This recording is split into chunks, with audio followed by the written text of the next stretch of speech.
Cassie sat forward, her voice steady but low. She said his assistants didn't just know. They helped. They knew when the women were arriving. They handled the cleanup.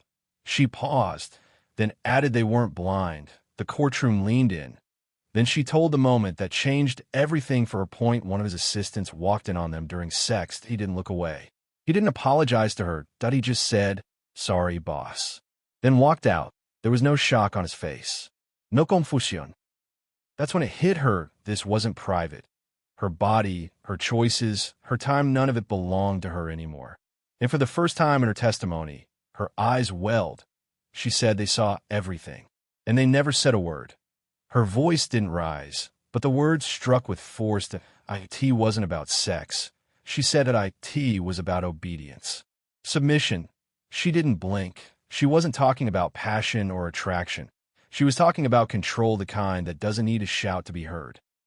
The kind that enters quietly, then locks the door behind it. She explained how he operated. He didn't need to scream, that he had already convinced everyone around him that rules didn't apply. Not to him. Not in his home. Not with her.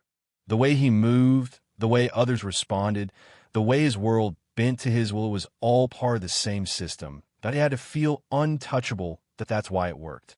That's why it lasted. And when the prosecutor asked the question hanging in the air, why didn't more women speak up? Her answer came fast. Because we thought no one would believe us. Then she paused. Just for a second. Because he's Diddy. She let the name sit there. Not as a performer. Not as a mogul, a essay man with enough reach to silence entire rooms. Then her eyes lifted toward the jury. But now the truth is out, she said. And for the first time, it felt like the walls around him were starting to crack. The room had already heard about the tunnel, that they'd listened as she described the manipulation, the isolation, the strange gatherings. But this part was different. This wasn't about suggestion. It wasn't about pressure.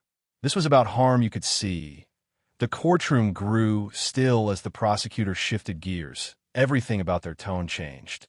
They weren't easing into it. They were going straight to the moment the bruises started.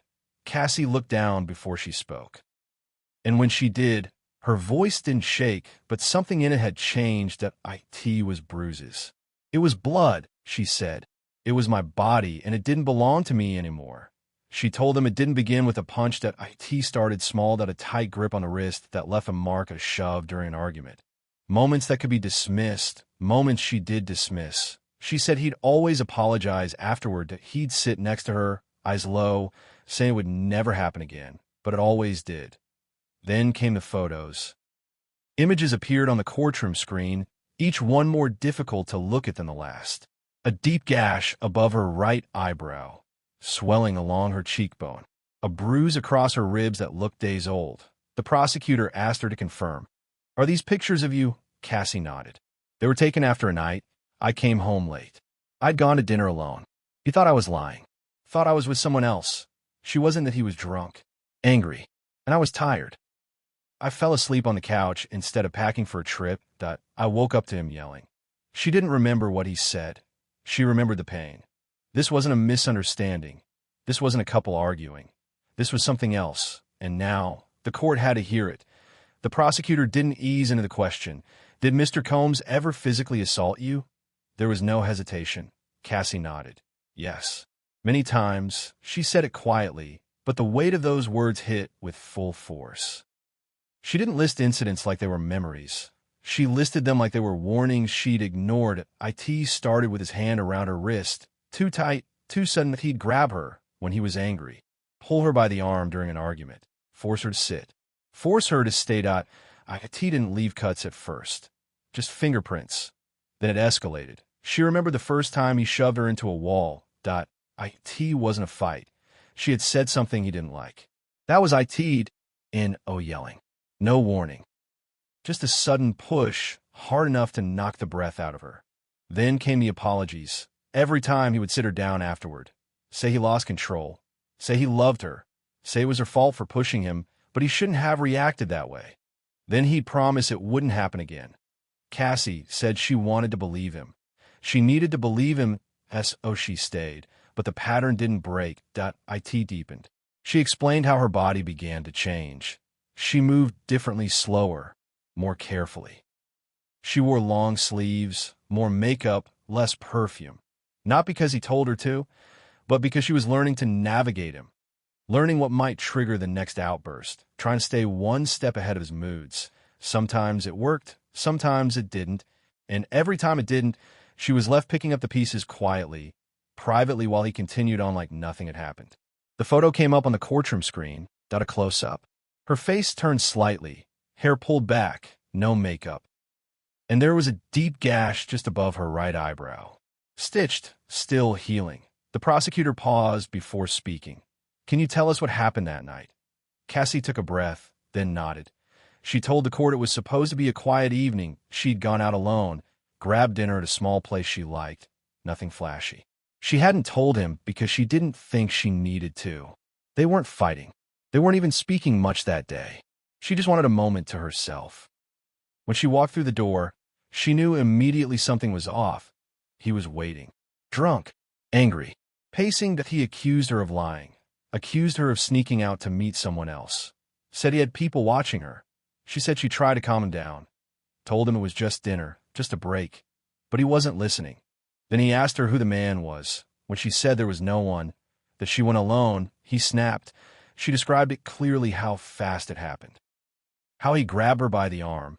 How his other hand came up, not in a slap, but with the weight of a punch. She didn't remember falling. Just the pain and the blood. She recalled seeing it in the mirror, how it ran down her face, staining her shirt. He didn't help her. He stood there, breathing hard, watching her cry. Later, he apologized. Said he didn't mean to hit her that hard. Said she made him crazy. And like always, he promised it would never happen again. Cassie said she cleaned herself up in silence that night. Didn't go to the hospital. Didn't tell a friend. She just tried to sleep, one eye swollen. Head pounding, knowing the same cycle would begin again the next morning. That Cassie's voice grew quieter, but every word cut through the room with raw honesty. She described how, over time, the drunken rage became a terrifying routine. Diddy was often paranoid, convinced she was being unfaithful. One night, she was drained mentally and physically. She had been packing for a trip, trying to prepare for the days ahead, but exhaustion caught up with her. She fell asleep on the couch, hoping for a brief reprieve.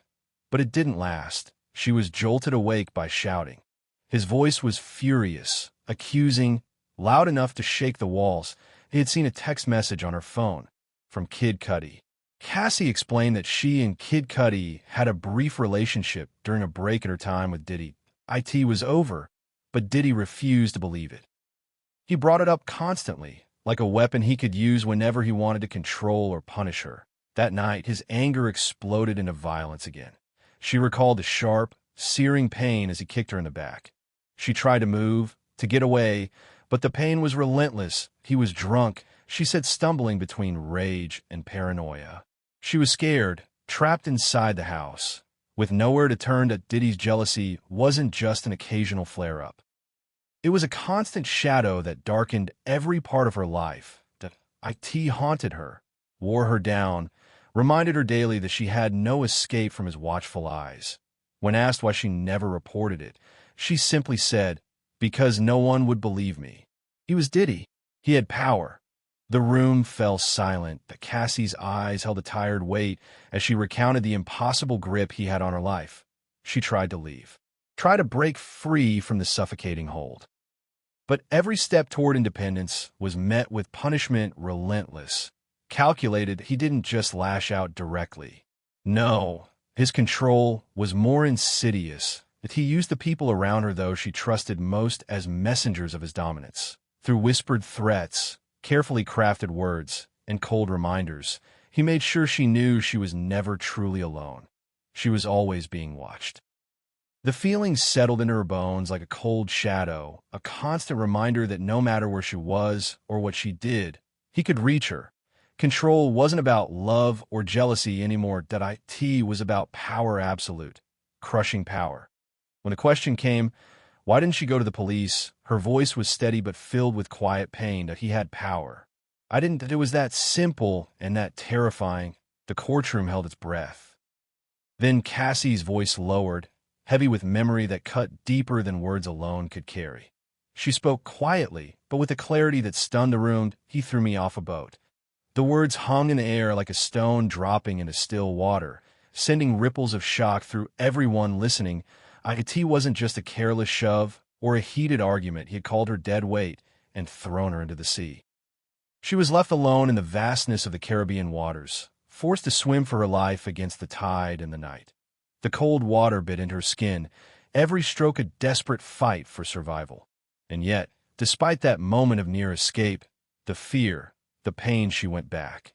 The courtroom silence grew heavier. One juror's face betrayed the turmoil inside, eyes wide, voice caught somewhere between disbelief and sorrow. The judge, sensing the weight pressing down on the room, paused the proceedings, but no pause could erase what had been said. That Cassie's truth had shattered the quiet, raw, and undeniable. The mood in the courtroom shifted again, tense and expectant. The prosecution leaned in, turning to the moment that would become central to the entire case. The night at the Intercontinental Hotel. That was the night before Cassie's movie premiere night she had waited years for, one filled with hope and pride. She had poured her heart into that film, dreaming of standing under the bright lights, hearing the applause, and celebrating her hard work. But those dreams, she explained, didn't matter to him. Instead, Diddy insisted on one more freak off at a night that was supposed to reconnect them. He said, first. She resisted. She said no clearly, firmly. But his pressure didn't waver. Told her it was tradition, that every big moment in their lives needed this ritual. Exhausted and wanting peace more than conflict, she finally gave in. She just wanted the night to pass without fighting. That Cassie's voice faltered slightly as she recounted what happened next. He promised it would be quick, something simple, a way to bring them closer. She didn't want to, but his insistence wore her down. "It's tradition," he said. "S.O." She agreed, hoping it would be over soon, that it might even bring a moment of calm before the storm. But when they arrived at the Intercontinental, she realized the plan was nothing like what she expected. The room was already set up, not just the two of them. There were two other women, a male dancer wearing a mask, candles flickering softly, and cameras positioned to capture everything. The atmosphere wasn't intimate. It was stage controlled. She was handed a pill, told it would help her relax. Exhausted, she took it, unaware of how much control was about to slip from her hands. What followed was a blur, snippets of memory that felt fragmented, distant. She saw the dancer moving in shadows, heard Diddy's voice recording, caught glimpses of herself in the mirror, slurring words she didn't remember saying. And then, nothing. Cassie's hands trembled as she described the moment she took the pill. He told her it would help her loosen up, to make things easier, more bearable. She was tired, so very tired, and trusted him, even as a small voice inside warned her otherwise.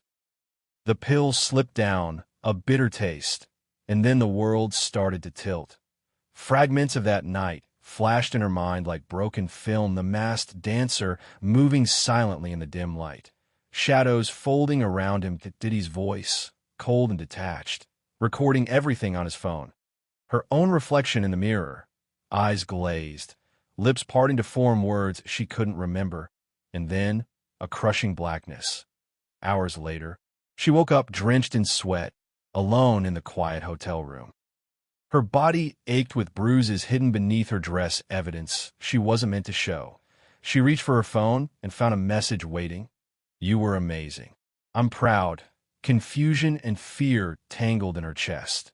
She didn't know what he meant, and she never asked. Cassie forced herself up from that cold hotel bed, every movement weighted by pain she hid beneath her dress. She wiped away the sweat and the confusion, dressed herself carefully, as if layering on armor for the night ahead. The world outside expected her to be radiant, to shine under the flashing cameras. S.O. She smiled. And one could see the bruises that marked her skin like silent screams, hidden where the light wouldn't reach. She stepped onto the red carpet, the crowd's cheers echoing in her ears, while inside, she carried a secret that threatened to break her. Later, the prosecution revealed the messages Diddy sent, texts full of empty praise, asking if she was still glowing after the event. Her phone stayed silent. She didn't respond. Her silence spoke louder than any words could. That night, something inside Cassie shattered. Years of fear, pain, and silence built up until she finally saw a crack in the walls that kept her trapped. For the first time, she pictured a life where she wasn't controlled, where she wasn't just surviving, where she could be free. When dawn broke, she packed her bags and left without a word. No one was waiting for her at the airport. Diddy didn't follow. The plane soared through the sky, carrying her far away from the darkness she had known for too long.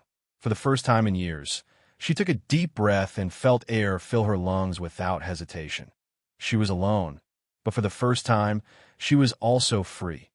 After she left, the world expected her to move on, to heal quickly. But healing wasn't neat or simple. At first, she told herself and everyone else that they had simply grown apart, that the love she once felt had faded like any ordinary relationship. She smiled through conversations, laughed at jokes, and showed up at events as if nothing had happened. Inside, though, the truth was different. She was broken.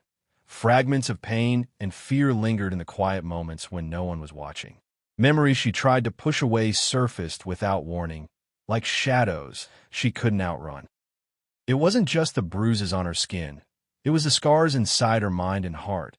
Her world had been shaken to its core, and the pieces didn't fit together easily anymore. Slowly, she sought help. Therapy became a place where the fog started to lift, where locked-away memories returned piece by piece. Some nights were unbearable as fragments of forgotten moments filled her mind, details she hadn't dared face before. Faces, places, words she had buried deep resurfaced with sharp clarity. Then came the civil lawsuit. This wasn't about money or fame. It was about truth, about creating an official record that said, I wasn't lying. I wasn't imagining things. This happened to me. Filing the suit sent shockwaves through an already fragile silence. Other women, who had suffered in shadows, began to speak out.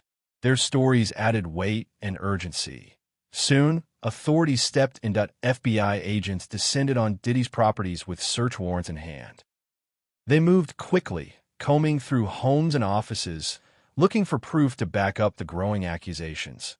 What they found remains hidden from public view, locked away behind sealed doors. But rumors swirled about secret rooms, hidden tunnels, files, and recordings. The silence that had protected him for so long was cracking, and the world was watching. Though the FBI's discoveries remain locked away, whispers leak into the public's ear, talk of secret passageways beneath lavish estates, of hidden safes filled with documents, encrypted phones that might hold answers. Cassie chose silence outside these walls. She refused interviews, spotlight, the label of symbol or voice. Her fight was never about fame or attention. In court, she spoke plainly. I wanted more than justice for myself. I wanted accountability for every person who ever stepped into that house, who felt trapped and unheard. Her words hung heavy in the room as the judge dismissed the jury, closing the chapter on a long battle. But the story doesn't end here. She ripped open a door to a world many never knew existed. Now, the truth has emerged from the shadows, demanding to be seen and heard. This is a call to believe survivors, to hold power accountable, and to speak up when silence protects the wrong. Because only when voices rise together can real change begin. If you or someone you know is facing abuse, don't stay silent. Reach out. Speak to someone you trust, whether a friend, family member, or a professional. Remember, power thrives in silence. Truth grows in courage. Together, we can break the cycle. Together, we can demand justice and change. No one should ever feel trapped or afraid in their own life. Stand with survivors. Listen without judgment. And push for a world where everyone is safe and heard. Your voice matters. Use it.